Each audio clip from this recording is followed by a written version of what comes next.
हिंदी में काफी है बंद कर दो बताओ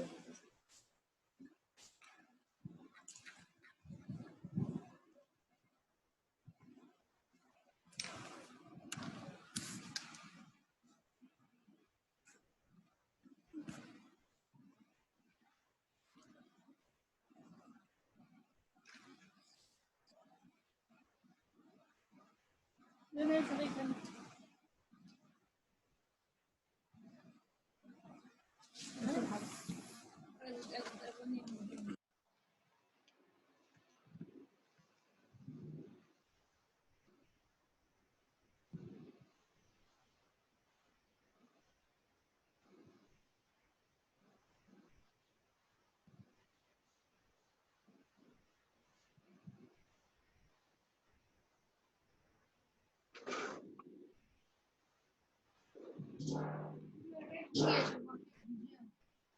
अरे देखिए अभी पूरा actually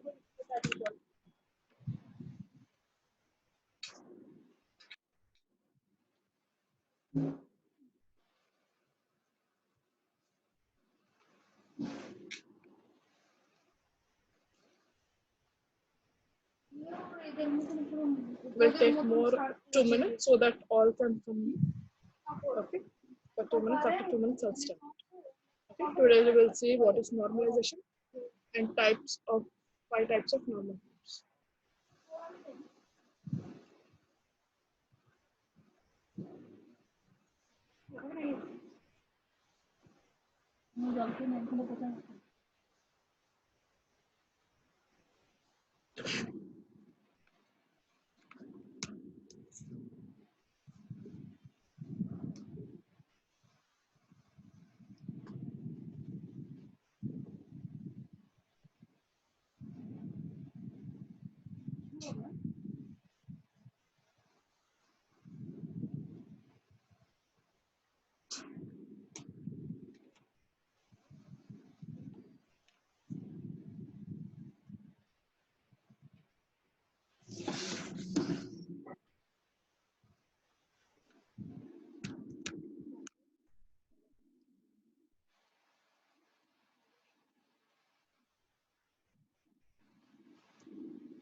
Okay, so we'll start it. 2 minutes are up. I don't think so anyone else will come. Okay, so yesterday we have seen what is closure, yeah, and how do you find a closure. And after that, there are two properties of decomposition. One is lossless joint decomposition. One is dependency preserving decomposition. Now this I'll explain when we'll go to phi and f, if the normal form. Okay. Okay. First we'll come for normalization. So why do we use normalization? We use normalization basically to reduce, okay, to reduce the insertion and deletion anomalies. Okay, that is nothing but minimize. We basically use normalization to minimize the redundancy and also minimizing the insertion and deletion and updation anomalies. Okay, so they are basically 5 normal forms, and one BCNF. Okay, so we'll see what is first normal form. Okay, so first normal form basically speaks that the values in a table should be atomic. Okay, the values in a table should be atomic. Now, should be an atomic value. Okay, basically the value in a table should be an atomic value. Now we'll see with an example how is it. Okay. Now suppose they have given you an example. They have given you an example where you have employee. Okay, where you have employee table. Okay, and what are the columns? Employee number, employee name, and employee location. Okay, now employee number is one. Okay, and since there is underline under the employee number, that means it is a primary key. E name value as Kumar, but at E location you can have, you are having n number of values together. Okay, so this is not satisfying 1NF, because 1NF says that you should have at most one. Okay, you should have only atomic values in the table. Okay, so what we can do is we can redistribute this again same like this. You can have one Kumar Hyderabad. Okay, first one. Then next record will be one Kumar Bangalore. Okay, one Kumar Chennai. Okay, this is one of the way. But you can find, since we have given employee number primary key, it won't take these ones continuously. It will take every time a unique value. So what you can do is you just decompose the table. Okay, so what will be one table? One table will be employee with employee number and name, and another table will be employee location, which will have employee number and employee location. That's it, like this: employee number and employee location, one and Kumar, and one more table, employee location, that is employee number and with its location. Okay, and this employee number now becomes foreign key, which is referencing to this employee number, that is a primary key. So that is 1NF. Now next is 2NF. Now what do you mean by 2NF? Basically speaks, 2NF basically speaks that there should not be any partial dependency. Okay, now what do you mean by partial dependency here? Basically, a partial dependency means, let me give you an example and explain. Okay, basically it is based on the concept of partial dependency, which disallows partial dependency and allows full dependency. What is that? I'll with an example will see. Okay, suppose let me take an example. I suppose now it is pretty clear. Okay, suppose let me take an example. Okay, here you have a relation with attributes A, B, C, and functional dependency A goes to B, B goes to C. Okay, and we have known how to find the closure. Now we have to find the candidate key. Okay, from this functional dependency, from this functional dependency, you have to find out what is a candidate key. And how do you find out that? You have to go through this all the values. Okay, find the closure of all the values, and which values output it gives all the three relations. That is nothing but your candidate. Okay, now suppose I take A closure. Okay, A closure means A goes to A, then A goes to B. Okay, after that B again goes to C. So you'll get all A, B, C. Now suppose same thing if I take closure of B, then what happens? B goes to C. Okay, that's it. That means B and C are there in output, but not A. So candidate key is your A itself. Okay. And after that, since it is a candidate key, it's very good. Now, what is the condition for 2NF? It is said that it does not support any partial dependencies. Now, what do you mean by basically partial dependency is, suppose, let me take A is a candidate. A is a candidate. Okay. So A is a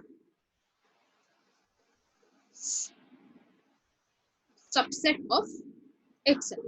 Okay, A is a subset of itself. But let me take this B.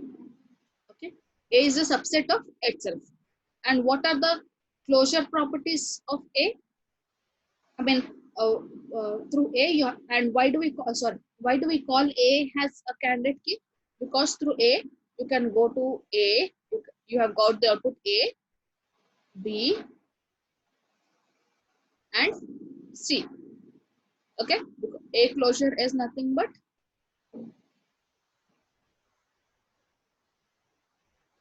okay. A closure is nothing but from when you take A closure, you get A, B, C. That's what we are taking A as your candidate key.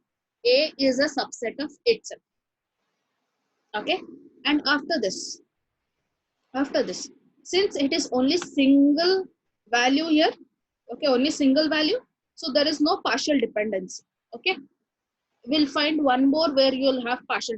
Okay, we have got here this example. Okay, you'll find partial dependency where you have two values. You have a single value here. Okay, A is a subset of itself. Okay, but when a particular candidate key has a proper subset, then it is a partial dependency. Okay, now suppose you see this example here. You have a relation with 4 attributes. You have some functional dependencies.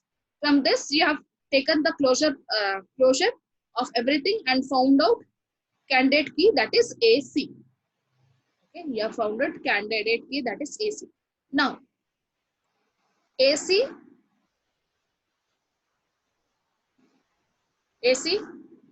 is subset of itself. Okay, AC is subset of itself. Then what is a proper subset? C is a proper subset. Some symbol will be there. C is a proper subset of AC. Now, when do we say a proper subset? A proper subset means basically something, I suppose, subset and underscore or something maybe. Now, when do we say proper subset is nothing but whenever a part of this whole candidate key, okay, whenever a part of this whole candidate key, a part means either A or either C, okay, okay. Now either A or either C determines something, okay, that is nothing but part of AC. So here you will be having two partial functional dependencies. What are they? A goes to B, because for AC proper subset is A, okay. You can get a two proper subset since there are two variables here, A and C. So for AC, AC is your candidate key. Okay. Now for candidate key, proper subset will be A. Then C, you will have two proper subsets. So you'll be having here A and you're having here C given already. So these two are proper subsets. So by default, it means that these are partial functional dependencies. Okay, and these are not in 2NF. These are basically not in 2NF because condition of 2NF is it should not be in partial functional dependency. Then what can I do? Then what can we do?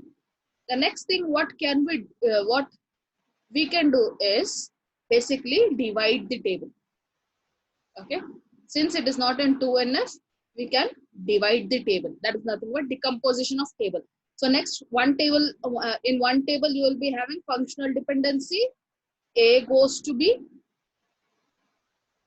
Okay, and other table will be C goes to D. Okay, you will get two tables. Okay, that is A closure AB, C closure CD. That's it. That is partial functional dependency and how we can decompose the table into 2NF.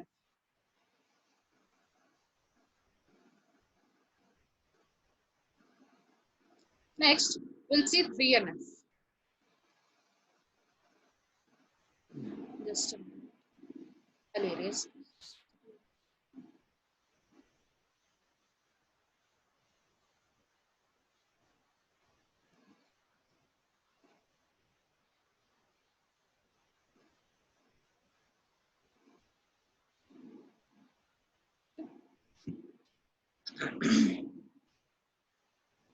Now next we'll see 3NF. Next we have to see 3NF. Now we have seen in 2NF that 2NF doesn't allow any partial functional dependency. Okay. Now, if we get a partial functional dependency, then what we have to do? We have to just decompose the table. Okay. You can see this example here where you have functional dependencies. Okay, and candidate key is AC. So what will be? Sorry. So what will be proper subset of AC? It can be A and it can be C. Okay. So how can you?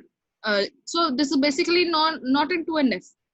Okay. So how can you make it in 2NF? By decomposing the table. Okay. Take closure of C and closure of A. Okay. So that is two relation for you. Okay. This is one relation. This is second relation, and this is third relation. What we are doing. Okay, now 3NF. Now 3NF takes the concept of transitive dependency. Okay, now what do you mean by transitive dependency? Basically, we all know that transitive dependency or transitivity in mathematics is the best thing you all basically know. That is, A goes to B, A or P goes to B, something, and B goes to C. Okay, so that is nothing but basically transitive dependency. If A goes to B, B goes to C, then directly A goes to C. This is nothing but transitive dependency. So your 3NF says any relation, okay? Because if the particular relation is in 2NF, then by default it will be 1NF. If the relation is in 3NF, then it must satisfy the condition of 2NF. Okay, first condition should satisfy 2NF, and second condition is that it should not have this transitive dependency property. Okay, so we'll see here. With the example itself, you all can say if it is transitive dependency or not. Now tell me. You have a relation here. You have this functional dependencies. Find out the candidate key. Candidate key is A. Okay. So if candidate key is A, so basically this is fully functional dependent. Okay. Whenever you get a proper subset, then that particular relation is called as fully functional dependence. And what is B to C? We have said this concept. Now, if A is go to B and B goes to C, then this is nothing but transitive dependency. Okay, and since here you are having fully functional dependent, there is no partial functional dependent, so by default it is in 2NF. Okay, but not in 3NF, because what was the condition of 3NF? B goes to C should not be there. Okay, B goes to C should not be there. Okay, or I have also explained you the other conditions also for 3NF. You can go through that also. I also explained some other case studies, okay, where I have said some other condition like your left side should be a candidate, left side should be a candidate key.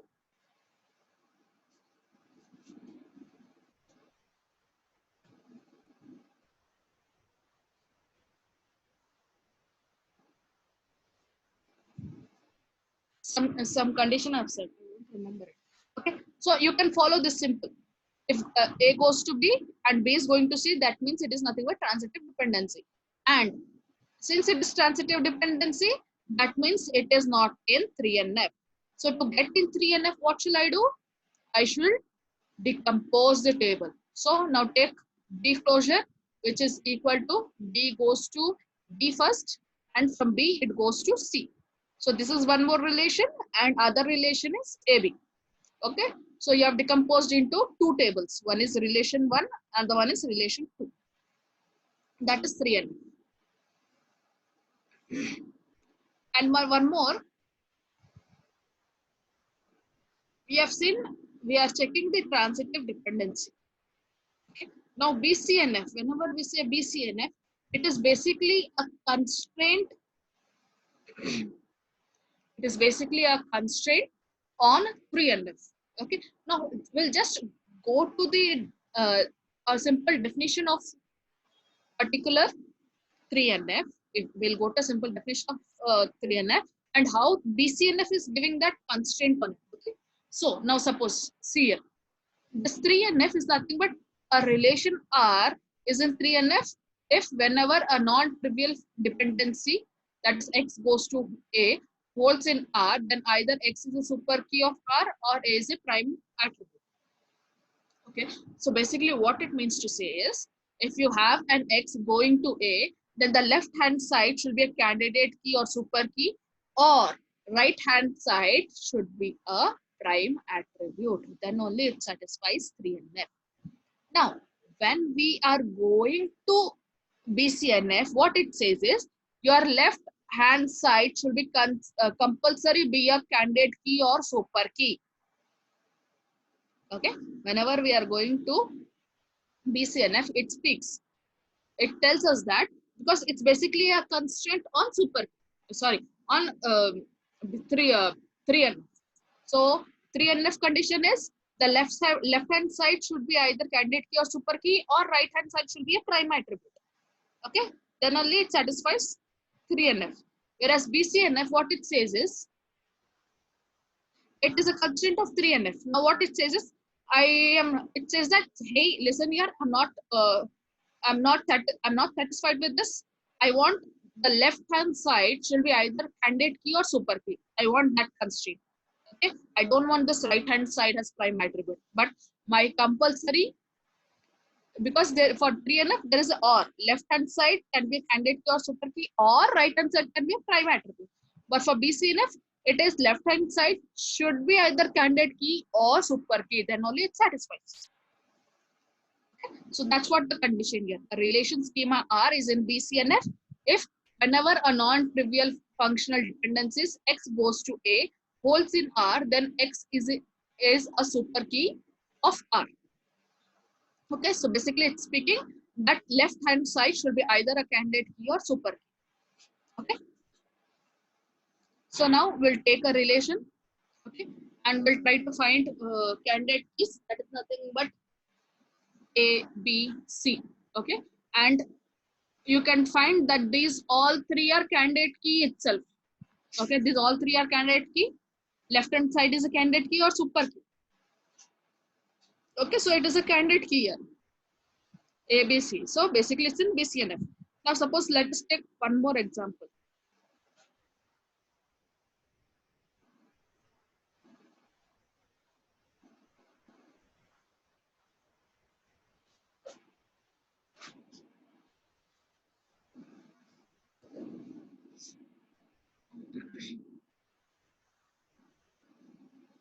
You have one more relation ABCD where you have functional dependencies.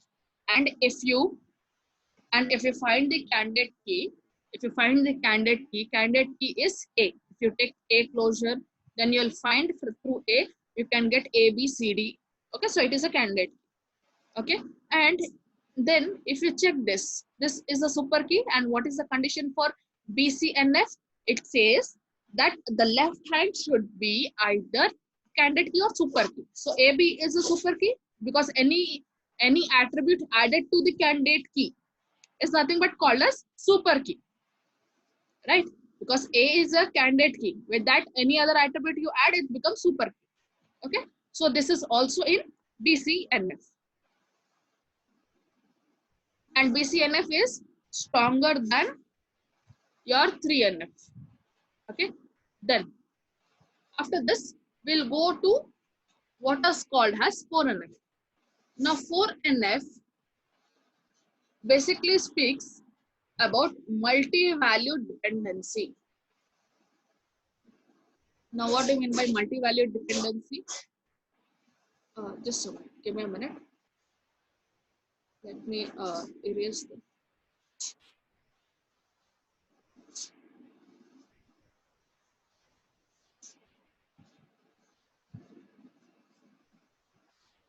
Okay.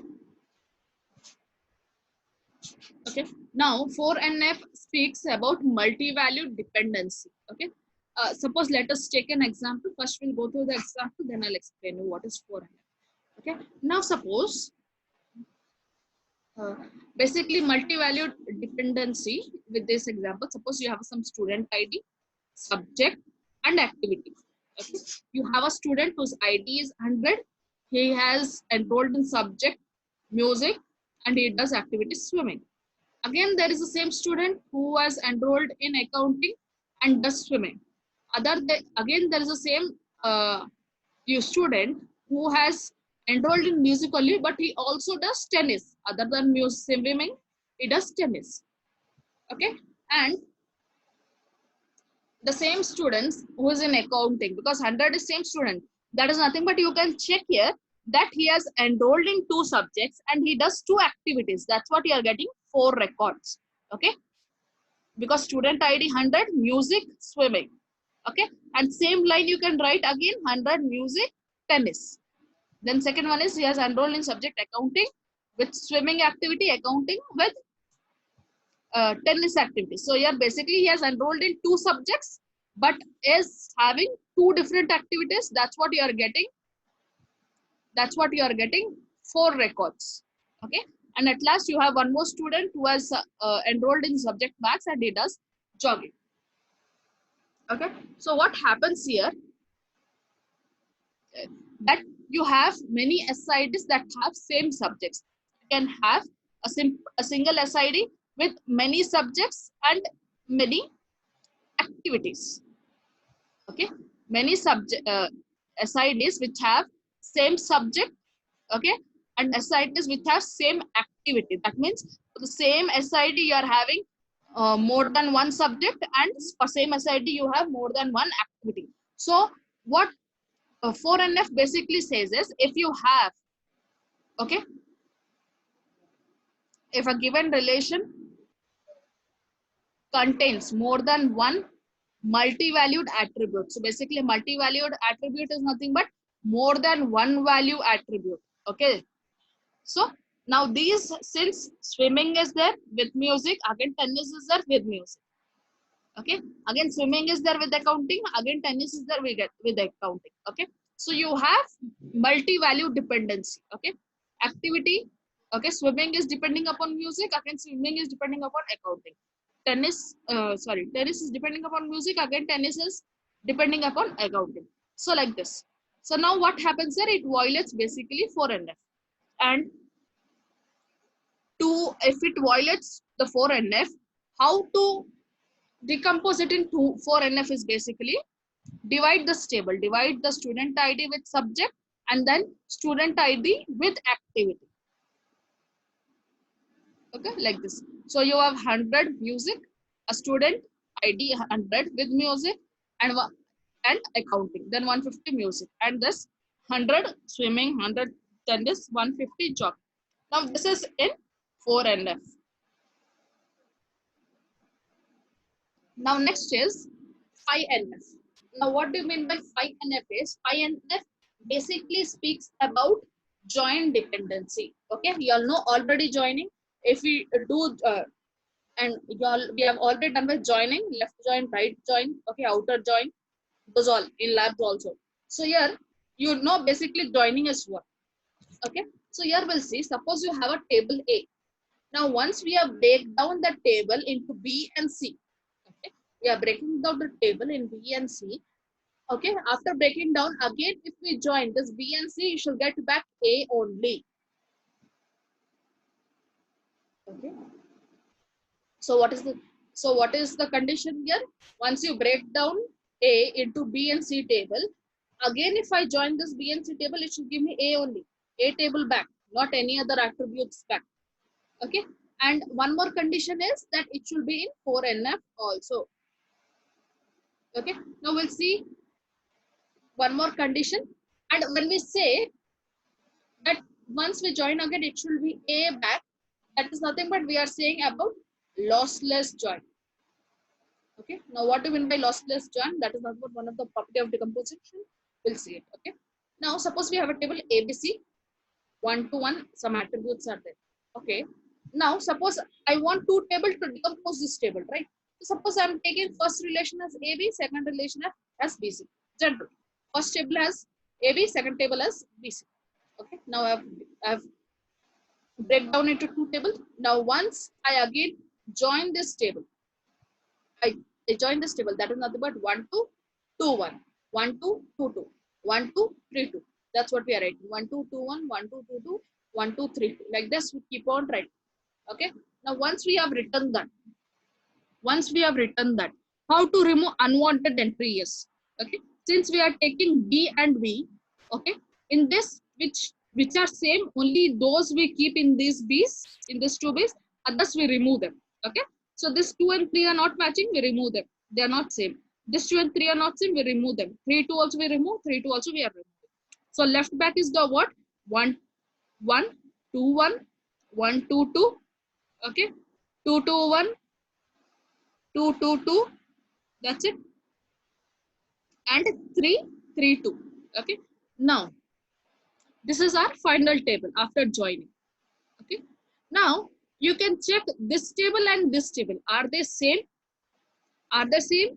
No, you have extra two records. Okay, and such records which are extra other than the original form are those records or tuples are called as surplus tuples, and this is nothing but known as lossy decomposition. Okay, this is called as lossy decomposition.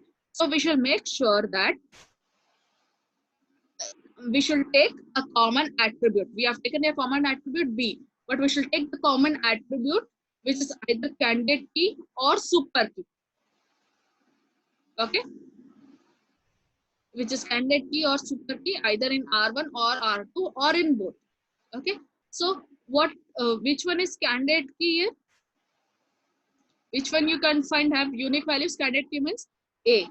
So A should be common in R1 and R2. So it will be A, B and AC.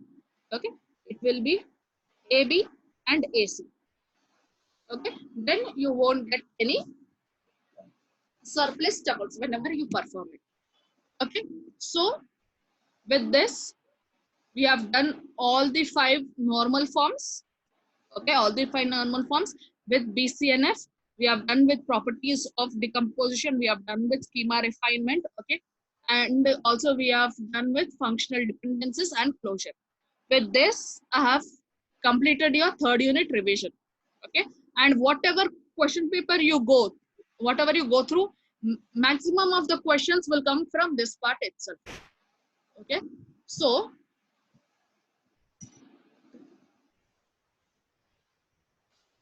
just a minute.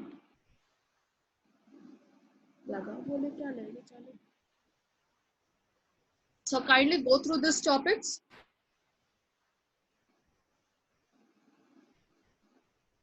Okay, so for today we'll wind up here. From tomorrow I'll start 2nd unit revision. Okay, thank you.